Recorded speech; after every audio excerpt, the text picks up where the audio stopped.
When someone was trying to break in Grandma's house. Yeah, everybody is trying to break in our house.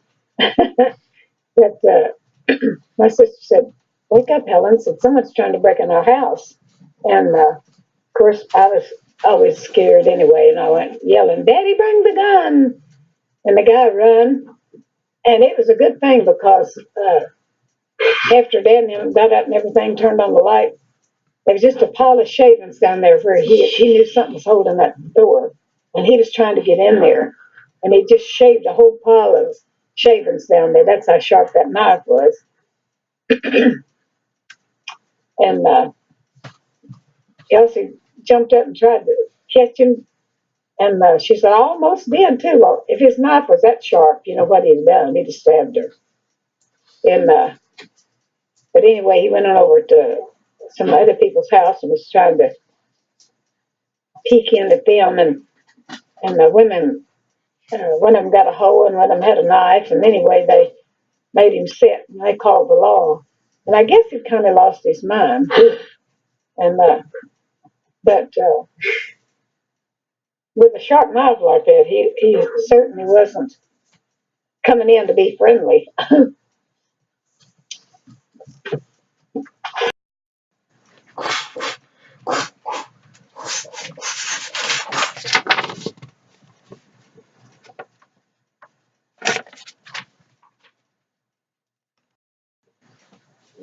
A rattlesnake.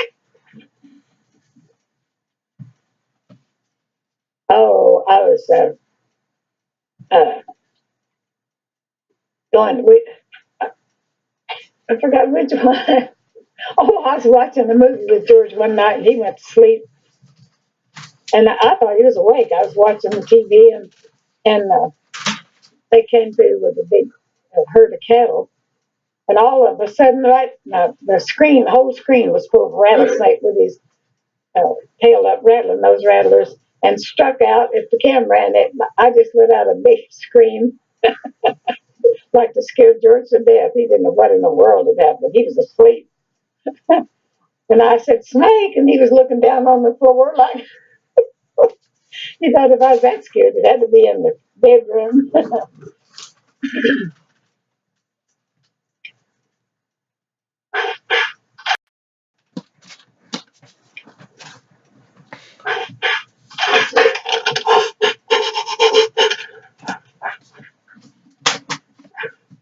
The smoke turtle.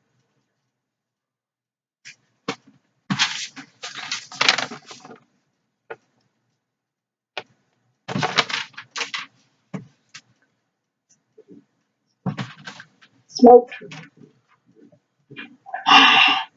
The smoked poodle. The smoked poodle. Oh, here's my dad. I asked him if he ever saw anything like a ghost or anything. He said, "No, but I saw one I thought was a ghost." He said, had the cemetery, when he went over to his friends and he's walking back home, he said that it was kind of like a smoke, except it was in the form of a little poodle dog, little white poodle dog, and it was just trotting along by the side of him. And he said when he reached down to try to touch it, it would vanish, and then it just formed, the smoke would come back and form a poodle. And he said he'd do that every time he walked by that cemetery, but at the end of the cemetery, it disappeared. And he said, "I never did find out what caused that or anything." But the other guys, my friends, they wouldn't go by it at night because they saw it too. But it never done anything. It just trotted along by the side of you, look up at you. And if you tried to pet it, then it just disappeared into this puff of smoke.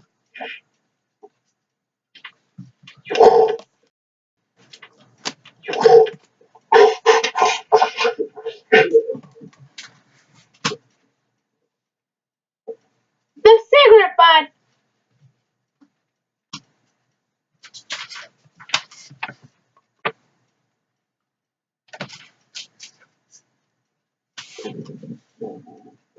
He was talking about, I bought a new carpet and it had sculptured designs in it, which let light shine under the door just a little bit. And I was going to lay with my daughter and talk to her a little bit before she went to sleep. She went to the bathroom. While she was in there, I saw this little light, like kind of the end of a cigarette lit up and it'd flare. And when I'd set up, it would move because that design in the rug, it stayed the same. But when I moved, it made me look like that little light was moving. By the time LaDonna came back across the hall, I was pale as could be, and she said, "What's wrong, Mom?" And I said, I looked down, there was nothing in the floor, and I told her, I said, "Close the door and let's see." But what it was that sculpture drug letting a little bit of light under the door. When I moved, it made it look like the light moved, but it didn't. It was that sculptured in the rug letting the light in. And I've always been kind of a coward. I was already all shook up by the time Donna came in. We discovered it was just the light shining under the door.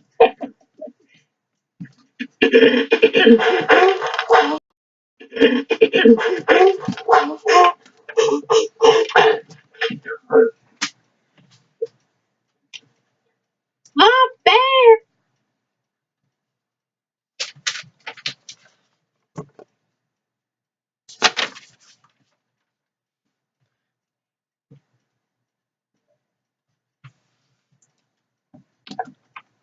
They, I said the bear.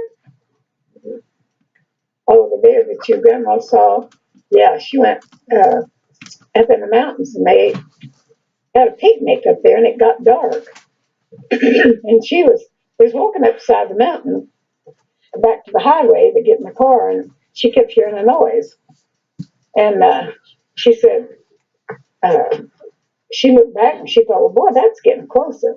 Said she looked back and here's this big black bear lumbering up the side of the mountain. And she said, man, she said, I shot up the side of that mountain and into the car. She says, I never moved as fast in my life. But she said, when that bear come lumbering toward me, I knew he wasn't up to no good.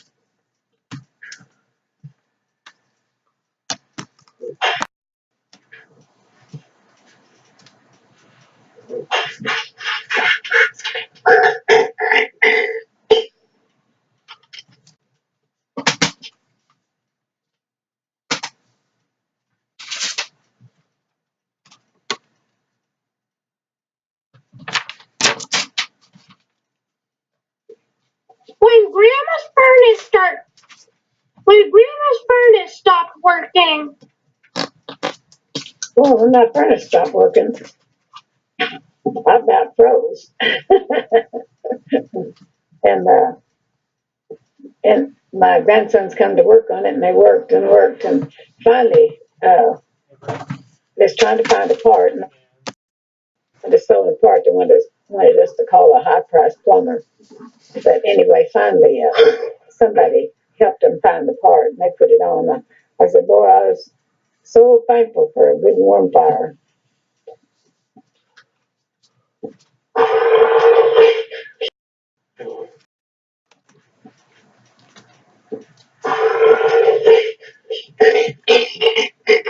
He said,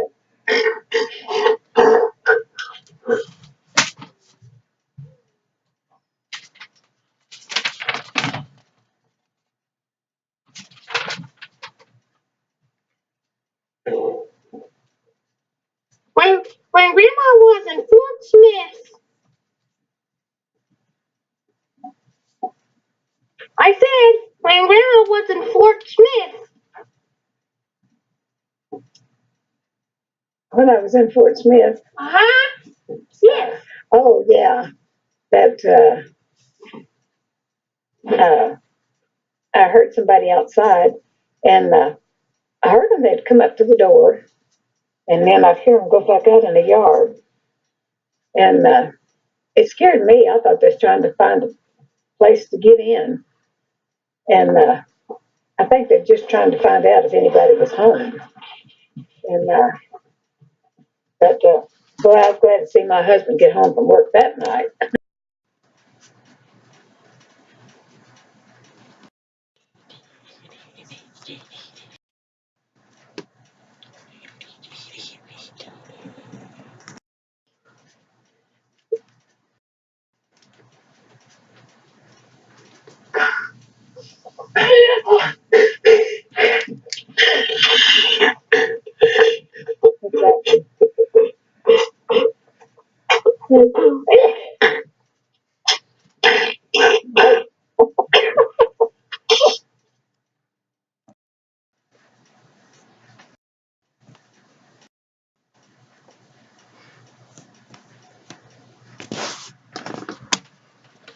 A Raymond Alexander production.